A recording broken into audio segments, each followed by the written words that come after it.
Lewat laporan keuangan 4 tahun terakhir, kita coba analisa fundamentalnya saham INTP.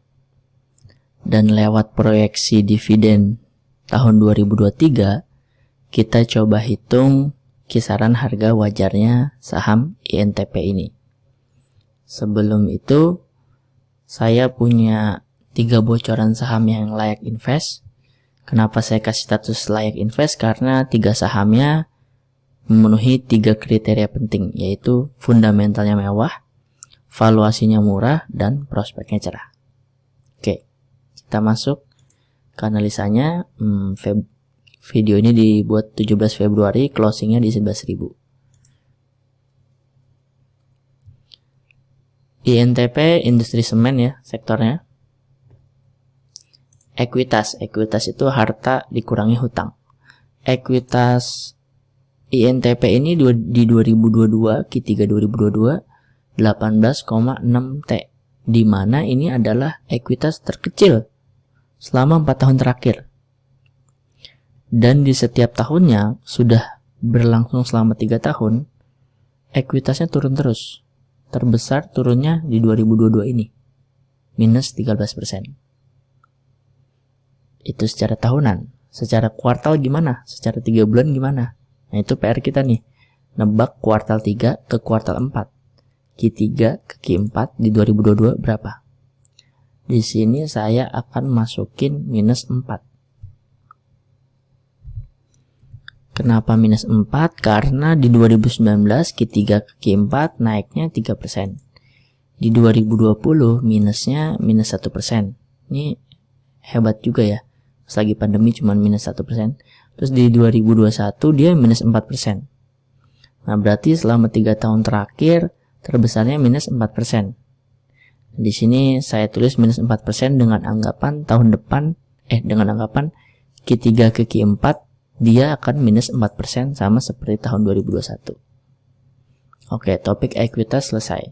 Sekarang topik laba. Topik tentang keuntungan atau kerugian perusahaan tersebut. Laba Q3 2022 itu 946 miliar.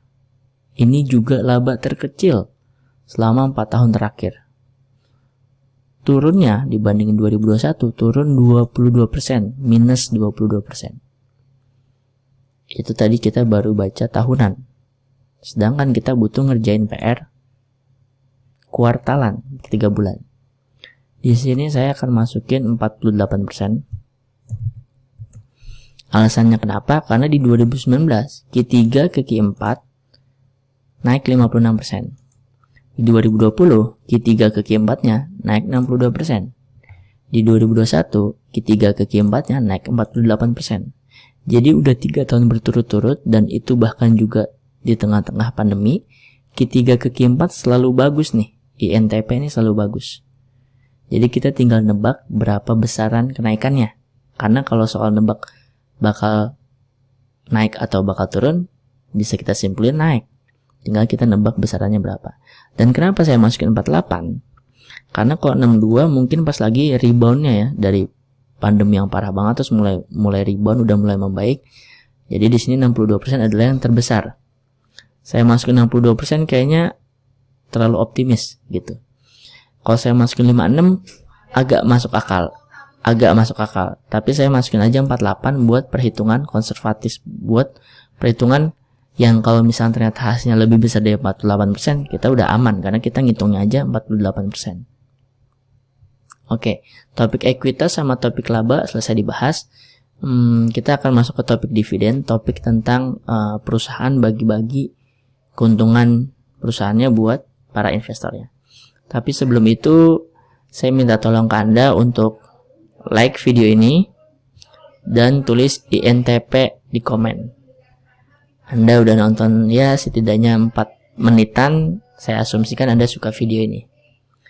Oke, tulis INTP, like video ini dan tulis INTP di komen. Dan kalau Anda nggak keberatan, mungkin Anda mau sekalian juga boleh subscribe channel ini. Oke, topik dividen ada 3 istilah, EPS, DPS, DPR. Kita masuk ke contoh aja ya, 2019 EPS dia, ya keuntungan dia itu 499. Atau kita buletin berapa nih? Sekitar segitu ya.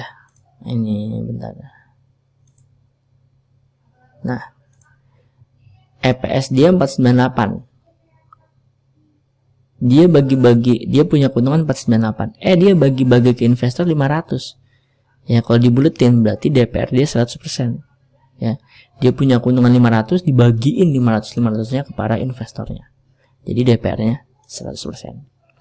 Di 2020 lebih gila lagi. Lebih gila yang bagi saya ya nggak terlalu bagus sih. Dia punya keuntungan 491, tapi dibagi-bagi ke investor 725. Atau bisa dibilang DPR-nya 148%. Bagi investornya sih baik, cuman secara logika maksudnya gimana? Nggak masuk akal gitu. Kalau dilanjutin terus, dia bagi-bagi duitnya nanti dari mana kalau keuntungan dia 491 tapi yang dibagiin 725. Di 2021 DPR-nya 103%. Dia punya keuntungan 486, dia bagi 500. Nah, sekarang di 2022 berapa nih DPR-nya? Saya punya 3 skema. Pesimisnya saya dia bagi 0%, 0%.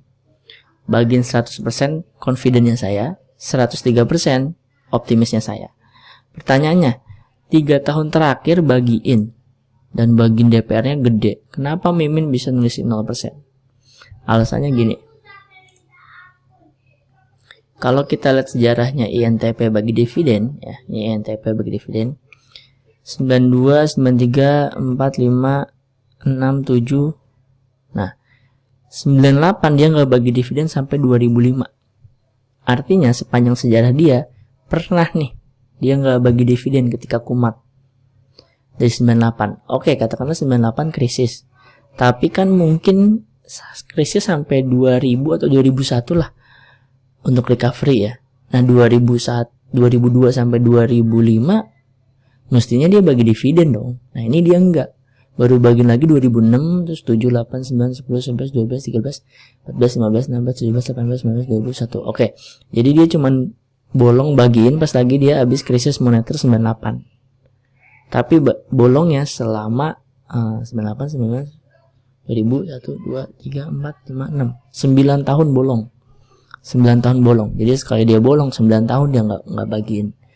Jadi di situ alasan kenapa saya nulisin pesimisnya dia DPR-nya 0% karena masih ada kemungkinan dia nggak bagiin kayak tahun 98 sampai 2005. Oke. Di sini saya masukin 100%. Nah, keluar nih. Kisaran harga murahnya INTP di 3.800. Wajarnya di 5.700, mahalnya di 7.600. Berarti INTP di harga 11.000 udah nggak murah, udah nggak di kisaran wajarnya, dan bahkan udah di atas harga mahalnya. Jadi saya simpulin nih, sekaligus saya penuhi janji saya di depan. 1, fundamentalnya INTP ini jelek ya, karena ekuitasnya turun, terus labanya juga turun, terus DPR-nya terus secara valuasi juga udah mahal. Ya, jadi apa ya? Ya nggak menarik gitu kalau bagi saya gitu. Sebagai penutup, kalau Anda suka video ini, Anda suka analisanya, silahkan subscribe channel ini. Dan sebagai pengingat, kalau Anda mau bocoran 3 saham yang like invest, yang fundamentalnya mewah, nggak kayak INTP barusan, ya, ekuitasnya turun, labanya turun, lalu valuasinya masih murah, nggak kayak INTP udah mahal, dan prospeknya cerah, bisa Anda akses dengan klik link yang ada di deskripsi. Kurang lebihnya mohon maaf. Assalamualaikum warahmatullahi wabarakatuh.